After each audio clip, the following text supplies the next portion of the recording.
朋友们，大家好，欢迎来到大刘说说。今天的节目，我想聊一些经济学的基本知识啊。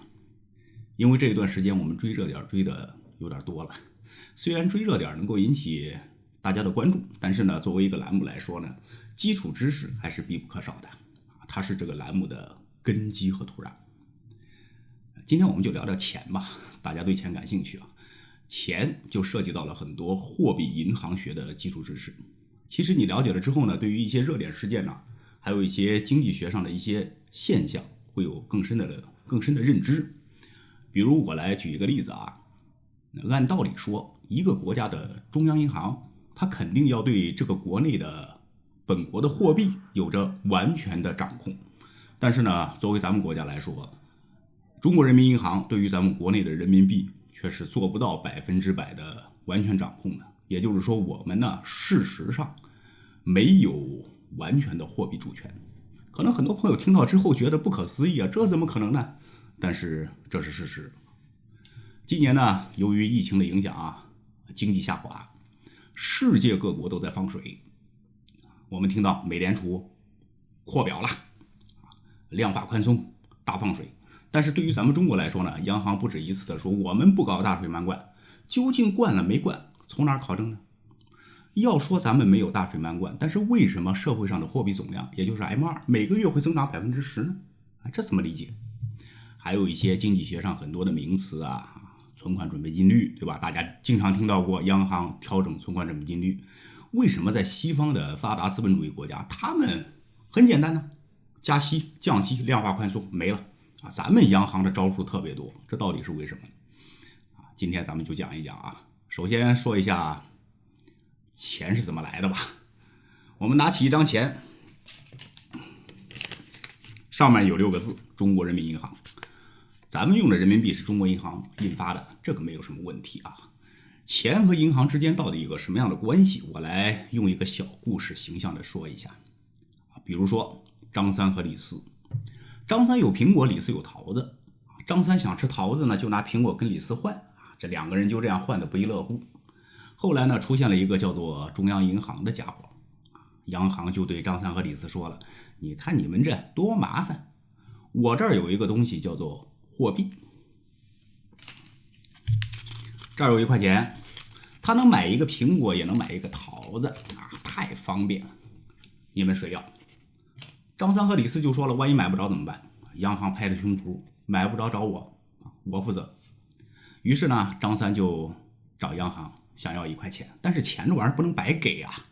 央行就说了，你给我打一个欠条啊，你欠我1块钱，我给你贷款。于是呢，张三从央行借了1块钱，拿着1块钱找李四买了一个桃子吃了。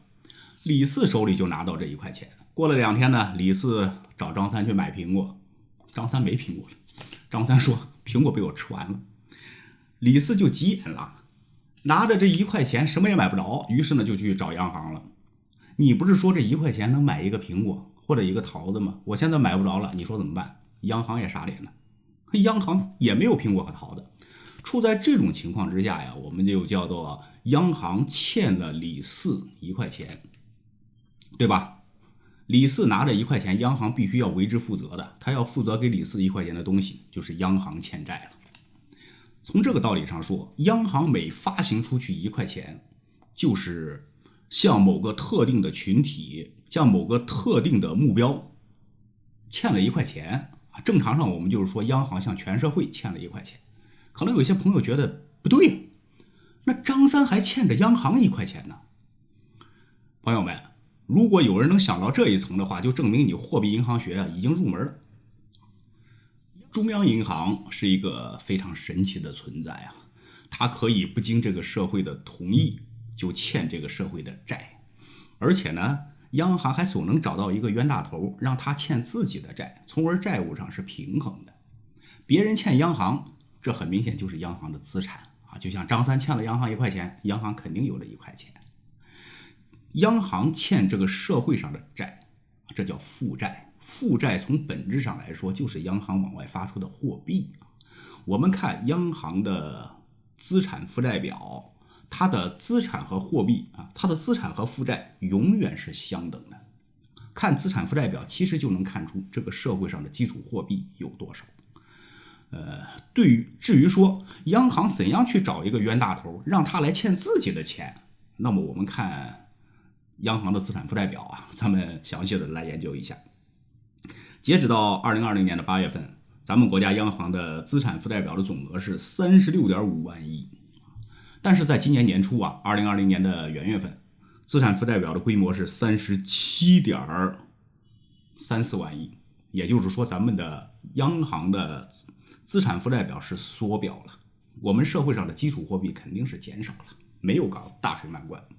资产负债表上比较重要的，咱们就研究基础货币这一块啊，因为涉及到央行发钞。基础货币咱们国家是分2块的，第一块叫外汇占款，这一块比较容易理解，我们简单的说一下就行了。比如说我挣了1000美元，从海外挣的带回国内，但是到国内不能花呀。咱们国家是实行强制结汇制度的，外币要想花，必须得交给银行，银行给你兑换成人民币，央行最终会收回来这1000美元，然后呢，按照当时的外汇盘价，给我印发6800元的人民币给我，在社会上就多出了6800元啊，这个很简单，咱们就不说了。但是要指出一点的是，我们国家最主要的发钞方式就是外汇结款。另外一个，我们看央行的资产负债表啊，有一个对其他存款性公司的债权，这一块就是央行找的冤大头。对其他存款性公司的债权呢是11.37万亿，这一块我们简单的跟大家解释一下，就是央行向全社会欠了11.37万亿的债啊，印了这么多钞票，这么多钞票通过谁往社会上发呢？肯定是要通过商业银行。于是央行就强行指定商业银行你欠我的债。有可能朋友要问啊，那商业银行就这么傻？央行你随便印点钱，1分钱成本没有，对吧？到我这儿我就得欠你的。其实呢，这个很正常啊。对于商业银行来说呢，他也不吃亏。我欠了1万块钱的债，但是我手中多了1万块钱的现金呢，对于我是平衡的。另外，对于这个社会上来讲啊，这个债也是能赚元的。咱们还是简单的举例子啊，我手里有1块钱，央行欠我的，但是我这1块钱哪儿来的呢？我从商业银行贷款来的，我欠商业银行的，商业银行的钱是从央行来的，商业银行欠央行，看到没有？这个圈就转圆了，央行欠我，我欠商业银行，商业银行欠央行。可能有些朋友觉得你这个强词夺理啊，我这1块钱是我打工挣来的，我老板给我开的工资，我谁的都没欠。你这种说法其实也能说远了，对吧？老板给我开了1块钱工资，我谁的也不欠，但是央行欠我的。但是老板的1块钱哪儿来的呢？他老丈人给的。他老丈人的1块钱哪儿来的呢？老丈人是开建材公司的，对吧？装修公司给的货款。装修公司的1块钱哪儿来的呢？最后一查，从商业银行贷款来的。咱们这个社会上的钱呢，归根结底都是从商业银行出来的，而且大部分都是采用贷款的形式。当然还有一些形式，比如说政府发债券，对吧？从政府的手中流出来。不管你中间有多少环节，但是呢，这个债务链条始终是这样转着的。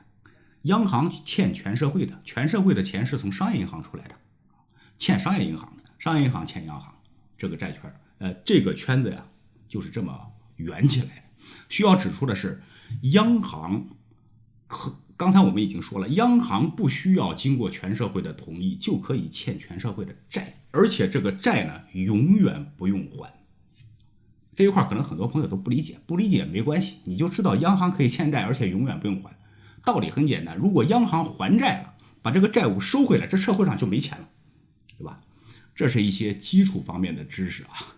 讲完了之后呢，咱们就可以说一些比较深入的话题了，就是咱们国家为什么没有完整的货币主权？我们对国内的人民币不能做到100%掌控呢？其实根源就在于刚才我们说的外汇占款。外汇占款自从94年、95年以后啊，就成了咱们国家最主要的发钞方式，在巅峰的时候占到发钞总额的95%。也就是说，中央银行印发100元的钞票，其中95块钱都是因为外汇占款。外币进到国内必须增发相应的人民币。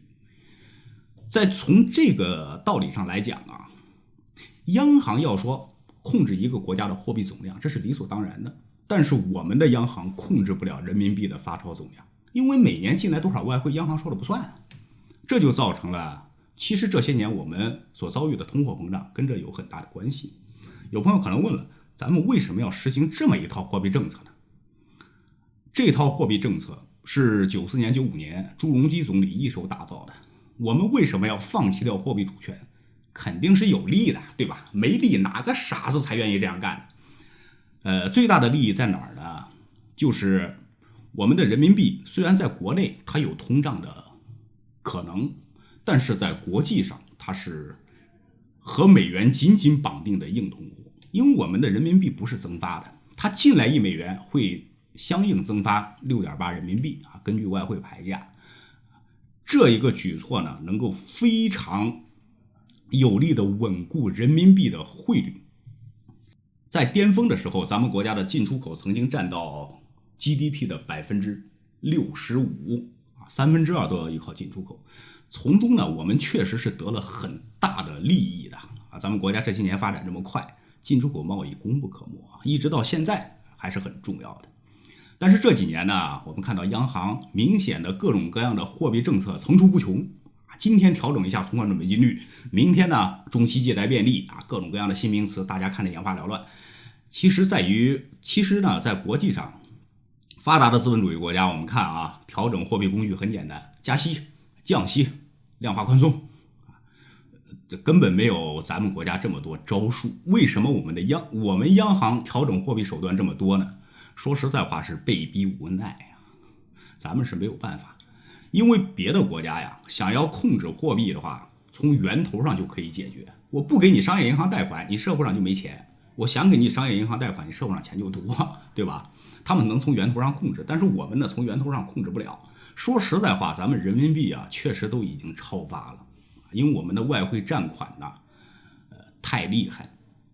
所以呢，中央银行只能从货币的流通环节想办法来控制货币总量。刚才我们已经说了，咱们国家的基础货币啊，其实已经超发了，因为我们的外汇占款太多啊。这些基础货币经过商业银行的环节，还会有一个货币乘数的效应，1块钱能给你膨胀好几倍。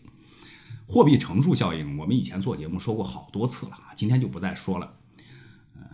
我们的央行所采用的各种货币手段呢，其实都是为了调整这个货币乘数效应。让货币变得更多或者更少。央行负责人开会的时候都是说，我们有着充足的货币政策和工具。说实在话，那是被逼的。谁都知道，如果我们能从源头上控制人民币的基础货币的话，那个叫釜底抽薪。你基础货币都没有了，膨胀出来的 M2 又能大到哪儿去，对吧？但是我们缺乏对基础货币的管控。那么我们的货币主权到底什么时候才能做到100%属于咱们自己呢？这个确实还需要很长的时间，因为在现阶段啊，保持充足的外汇储备还是非常重要的，它对于人民币的汇率稳定有着至关重要的意义。什么时候我们的货币政策真正能够自己掌控，那就意味着人民币汇率不需要那么多的外汇储备来进行保证了。我们用自己的国力，用自己的产品，用自己的市场，就能决定人民币汇率的时候，外汇储备这一块啊，会慢慢的降低重要性，抛售美债不要了，对吧？不过可能会在10年以后啊，但是呢，毕竟我们正在一步一步的朝着这个目标前进。今天的节目就暂时说这么多，感谢大家的观看，下期节目再见。